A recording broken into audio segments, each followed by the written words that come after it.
नुकतीच जी दुर्घटना घडली अहमदाबादमध्ये भारतामध्ये, जी एरोप्लेनच्या क्रॅशबद्दल होती आणि या दुर्घटनेमध्ये बऱ्याच व्यक्तींना, अगदी लहानांपासून मोठ्यांपर्यंत सगळ्यांनाच प्राण गमवावे लागलं. याच्यात काही प्रवासी होते, याच्यात काही लहान मुलं देखील होते, काही फॉरेनर्स होते, काही अ, हवाई जहाजमध्ये काम करणारे लोक होते आणि ज्या इमारतीवर हे विमान जाऊन आदळलं, तर तिथले बरेच स्टुडंट्स, बरेच व्यक्ती तिथे देखील मृत्युमुखी पडले. आणि हे एवढं वाईट पद्धतीने घडलंय की अ, अगदी लहान मुलांचं डीएनए पण आता भेटत नाही. परवाच अ, एका डॉक्टरांची मुलाखत बघितली टेलिव्हिजनवर, युट्यूबवर, आणि तिथे त्यांनी सांगितलं की लहान मुलांचे दात देखील दुधाचे असतात, ते पण वितळून गेले. त्याच्यामुळे डीएनए सॅम्पल भेटत नाही. कुठलं बॉडी, कुठलं शरीर कोणत्या मुलाचं हे आयडेंटिफाय होत नाहीये. तर एवढं वाईट पद्धतीने मृत्यू आला, तर हे खूपच हृदय हेलावून टाकणार आहे. म्हणजे मला अक्षरशः जेव्हा मी काही फोटोज ट्विटरवर आणि टीव्हीवर बघत होतो, फॅमिलीज ज्या वारल्या, जेव्हा हा इन्सिडेंट घडला, तर माझ्या डोळ्यात अक्षरशः पाणी आलं होतं. आणि असं कोणाबरोबरही घडू नये, कारण की आपण सगळेच अ, या भूतलावरचे कुटुंबच आहोत आणि आपण असं कोणावरही घडू नये. आणि आपण आपण पण या गोष्टीमध्ये विक्टीम झालो असतो, जर आपण त्याच्यातून ट्रॅव्हल करत असतो त्याच वेळेला फ्लाईटमधून, किंवा आपल्या फॅमिली मेंबर पण त्याच्यात दगावू शकलं असतं. तर हे खूप संवेदनशील गोष्ट आहे आणि याच्याबद्दल कुठल्याही प्रकारची फेक न्यूज किंवा कुठल्याही प्रकारचं अजेंडा राबवायची गरज नाही. ह्याच्यामध्ये इन्व्हेस्टिगेशन तर व्हायलाच पाहिजे आणि त्याच्यातून आपल्याला काहीतरी मार्ग शोधावा लागेल की असं पुढे होऊ नये. कशा काही त्रुटी भेटल्या तर त्याच्यातून आपल्याला ओव्हरकम कसं करता येईल, त्याच्याकडे आपल्याला वाटचाल केली पाहिजे. तर हा व्हिडिओ जो आहे, हा काही पॉलिटिकल अँगलनी बनवलेला नाही किंवा कुठल्याही प्रकारचं मार्केटिंग ब्रँडिंगच्या हेतूनही बनवलेला नाही. आम्ही सायबर सिक्युरिटीमध्ये काम करत असतो. मी स्वतः या विषयामध्ये डॉक्टरेट केली आहे स्वित्झर्लंडवरून, SSBM जिनिव्हा स्वित्झर्लंडवरून.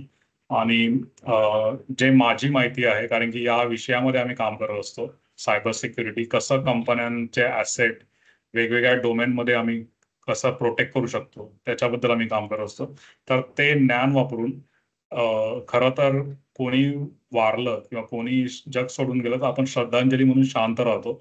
पण मला वाटतं की अशी वेळ आली आहे की या गोष्टीबद्दल बोलणं महत्वाचं झालेलं आहे. ज्या ज्या व्यक्तींना ज्या ज्या क्षेत्रामध्ये ज्ञान आहे त्यांनी याविषयी बोलणं महत्वाचं आहे. कारण की तीच एक चांगली श्रद्धांजली होईल. बोलून श्रद्धांजली व्यक्त करण्याचा हा एक प्रयत्न आहे. तर ह्याच्यामध्ये मी खूप स्टडी केला आहे. मी जवळपास, हे बघा माझ्याकडे एवढे पेपर्स मी प्रिंट आउट मारून अगदी काही दिवस मी स्टडी करतोय की या बाबतीत काय आलं. याच्यामध्ये बोईंगचं काही मॅन्युअल्स आहेत, ह्याच्यामध्ये काही व्हाईट पेपर आहेत, काही रिसर्च पेपर आहेत, जे आंतरराष्ट्रीय पातळीवर सगळ्यांसाठी उपलब्ध आहेत. म्हणजे मी त्याच्या लिंक्स पण तुमच्याबरोबर शेअर करेन. तर ह्याच्यामध्ये काही महत्वाच्या गोष्टी ज्या व्हिडिओमध्ये दिसत होत्या, त्याच्यामध्ये दिसत होतं की त्या बोईंगचं जे प्लेन आहे ते क्रॅश होण्याच्या आधी ते सरळ असं वरती गेलं आणि खाली आलं. पण त्याच्या त्याच्या दरम्यान जेव्हा ते जमिनीपासून वरती गेलं, तेव्हा जवळपास 10 सेकंद वेळ लागतो टायर्स आत जायला. जे टायर्स होते खाली, ज्याला लँडिंग गिअरने ऑपरेट केलं जातं, तर ते आत जाण्यासाठी 10 सेकंदाचा वेळ लागतो.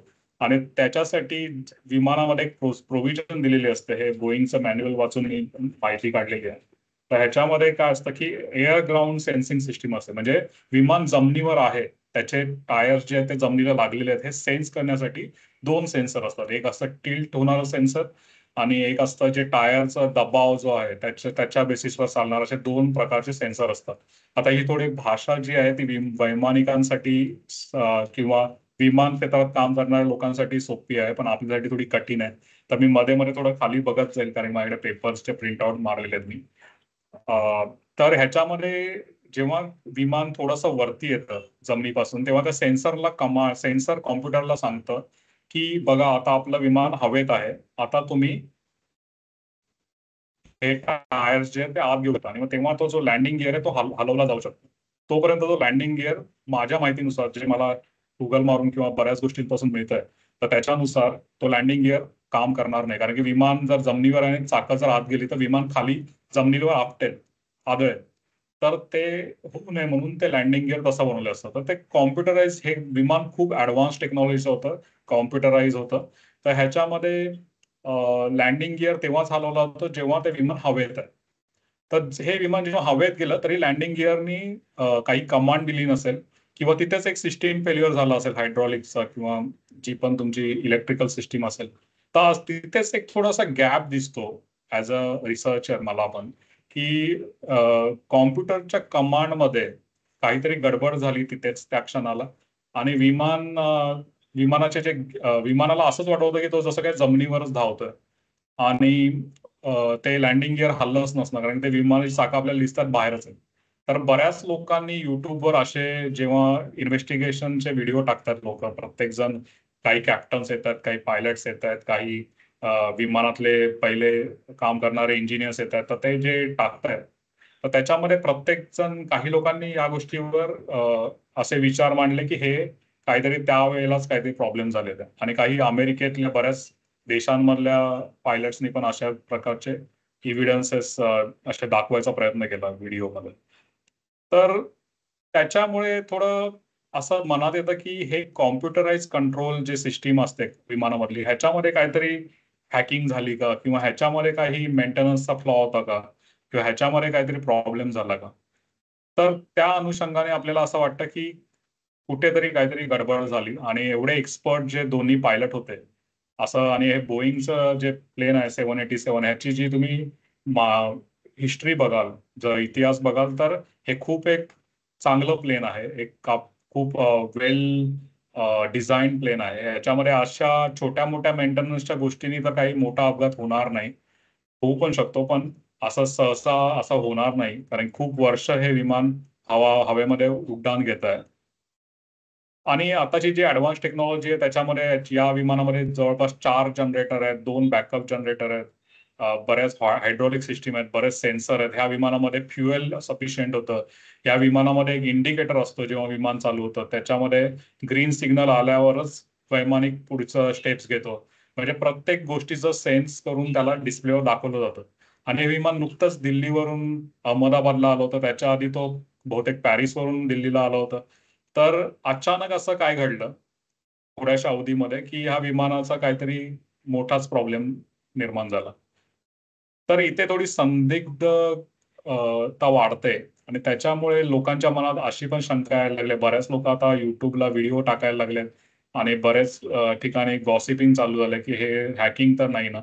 कारण की आता काही दिवसांआधीच पहलगाममध्ये एक इन्सिडेंट घडला, त्याच्यानंतर सीज फायर झाली, आणि त्याच्यानंतरच ही थोड्याच दिवसामध्ये ही घटना झाली. तर म्हणजे कोणावर विश्वास ठेवायचा असा प्रश्न पडलेला. पण हा व्हिडिओ जो आहे आपण जे आता करतो आहोत, त्याच्यामध्ये काही कोणाविषयी आपल्याला काही बोलायचं नाही, कुठल्याही देशाविषयी, कुठल्याही कंपनीविषयी काही बोलायचं नाही, कारण की आपल्याकडे अजून काही पुरावा नाहीये, आपल्याकडे काही अजून इन्व्हेस्टिगेशनचा रिपोर्ट आलेला नाहीये. तर इन्व्हेस्टिगेशनचा जेव्हा रिपोर्ट येईल, त्याच्यातले काही तथ्य ते मांडतील, तर त्याच्यानंतर आपण प्रॉपरली काही गोष्टी बोलू शकतो. पण ज्या काही गोष्टी आता सापडत आहेत, जसं हा जो बोईंगचा विमान आहे 787, ह्याचा जो सोर्स कोड आहे, सोर्स कोड म्हणजे एक सॉफ्टवेअर असतं जे विमानाच्या पूर्ण सिस्टीमला सांभाळतं. तर तो जो सोर्स कोड आहे तो 2019 मध्ये लीक झाला होता, आणि त्याच्याबद्दल एक व्हाईट पेपर आयओ ऍक्टिव्ह नावाच्या कंपनीने पब्लिश केला होता. आणि या व्हाईट पेपरमध्ये त्याने दाखवलं होतं की ह्या सोर्स कोडमध्ये बऱ्याच अशा गोष्टी आहेत ज्या वल्नरेबल आहेत, म्हणजे ज्या हॅक केल्या जाऊ शकतात, किंवा ज्याच्यामुळे सिस्टीम फेल होऊ शकते.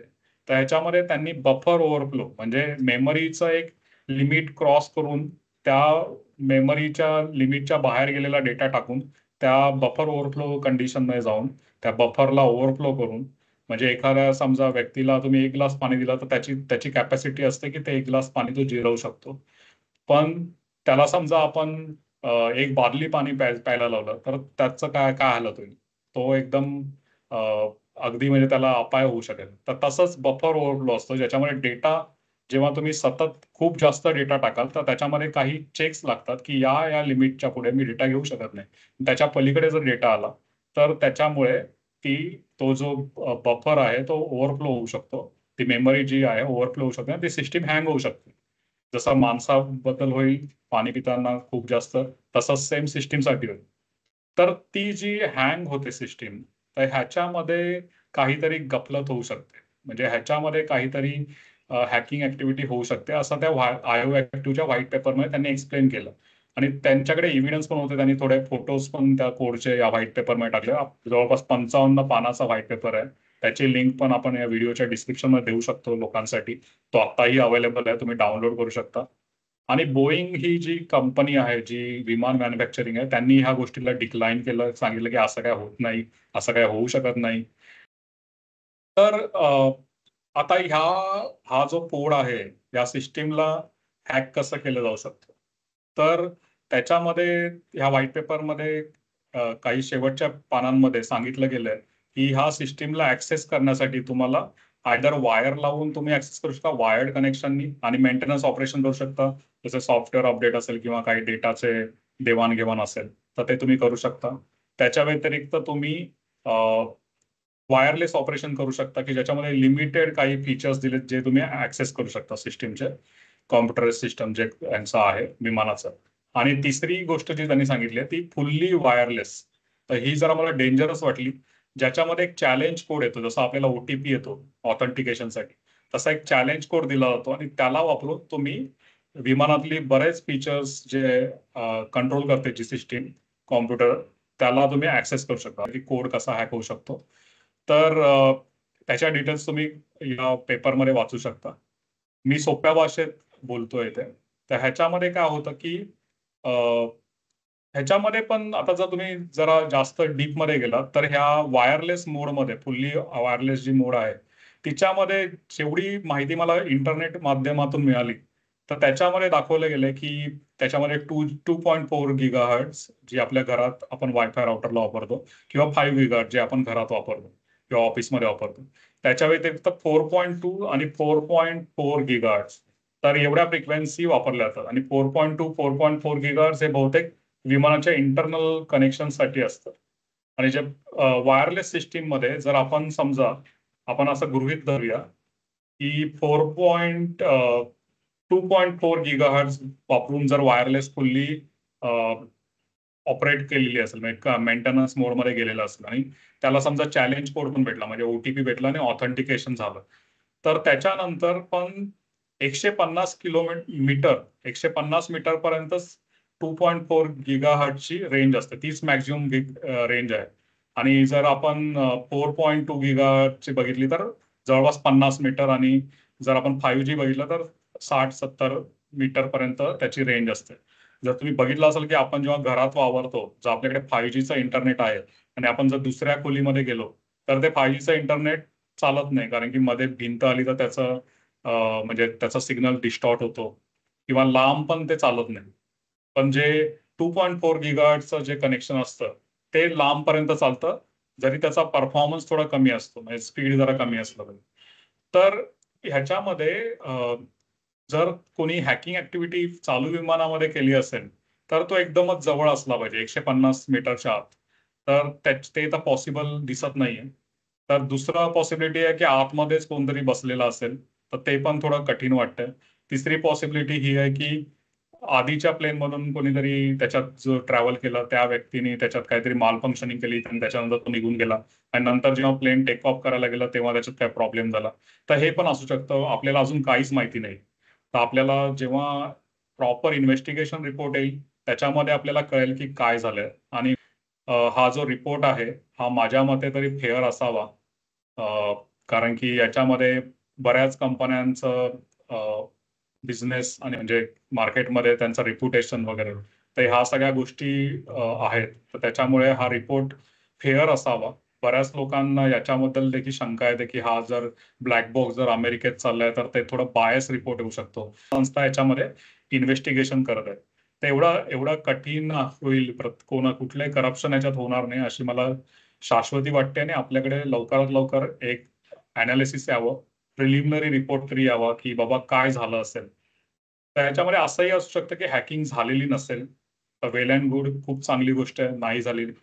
आणि ह्याच्यामध्ये काही मेकॅनिकल फेल्युअर झाले किंवा काही हायड्रॉलिक फेल्युअर झाले तर असं पण येऊ शकतं. आपल्याला आता सध्या काही असं डायरेक्टली काही सांगता येणार नाही, कारण की आपल्या हातात ते अजून रिपोर्ट आणि अनालिसिस काही आलेलं नाही. पण जर ह्याच्यामध्ये काही सायबर सिक्युरिटीचे फ्लॉ होते जे आयओ ऍक्टिव्हनी सांगितले होते, तर ह्याच्यानंतर बोईंग कंपनीने काय ऍक्शन घेतली ते पण आपल्याला बघावं लागेल आणि ते क्लॉज त्यांनी फिक्स केलेले का. ह्याच्या व्यतिरिक्त मागच्याच वर्षी 2024 मध्ये लॉकबीट नावाचे एक रॅन्समवेअर गँग आहे, जे हॅकिंग ग्रुप आहे. तर त्यांनी बोईंग कंपनीचा जवळपास 43 GB एवढा डेटा चोरला होता आणि त्यांना सांगितलं होतं की आम्हाला $200 मिलियन पाहिजे. आता हा जो डेटा आहे याच्यामध्ये बरेच लॉग होते, बरेच ईमेल्स होते, बरेच डॉक्युमेंट्स होत्या, बरीच इन्फॉर्मेशन होती आणि त्यांनी सांगितलं आम्हाला $200 मिलियन द्या, नाही तर आम्ही ह्याला लीक करणार. म्हणजे आम्ही ह्याला डार्क वेब किंवा कुठेतरी विकायला ठेवणार किंवा देऊन कुठेतरी पब्लिश करणार, की ज्याच्याने तुमच्या कंपनीला त्रास होईल. तर ह्यांनी बोईंग कंपनीने एक खूप चांगली गोष्ट केली. जनरली रॅन्समवेअर अटॅक झाल्यावर कधीही त्यांना पे करायचं नसतं, कारण की तो बॅकअप ते डिलीट करत ते परत परत पैसे मागत राहतात त्या बॅकअपला सेल करण्याची धमकी देऊन. तर याच्यामध्ये बोईंग कंपनीने त्यांना पैसे दिले नाहीत आणि त्याच्यानंतर हा बहुतेक डेटा त्यांनी लीक केला असावा. आणि ह्या डेटामध्ये काय काय होतं ते आपल्याला नक्की काही सांगता येणार नाही. तर लॉकबीट रॅन्समवेअरचा जो हमला झालेला आहे मागच्या वर्षी या कंपनीवर, त्याच्यामध्ये जो डेटा लीक झालेला आहे ऍडिशनल डेटा, तर त्याच्यामध्ये पण थोडं इन्व्हेस्टिगेशन करावं लागेल या एरियामध्ये, की जर हा सायबर हमला होता तर ह्याच्यामध्ये हा डेटा देखील किती उपयुक्त पडला असेल त्यांना. तसं सायबर हमला होण्याचा चान्सेस कमी आहेत, कारण की याच्यात एक चॅलेंज कोड लागतो, त्या जसं मी सांगितलं फुल्ली वायरलेस कनेक्टिव्हिटीसाठी. तर त्याच्यासाठी ते खूप कठीण आहे असं चॅलेंज कोड मिळणं. तो तर बहुतेक डायनामिक असावा असा माझा अंदाज आहे. त्याची एवढी इन्फॉर्मेशन व्हाईट पेपरमध्ये नव्हती आयओ ऍक्टिव्हच्या. तर मला वाटत नाही की असं इझिली हॅक होऊ शकेल. पण जर काही असं माल फंक्शनिंग झालंच असेल तर याला प्रॉपर इन्व्हेस्टिगेशन केलं पाहिजे आणि ह्याच्यावर प्रॉपर ऍक्शन घेतली पाहिजे. हे असं पुन्हा घडू नये याच्यासाठी.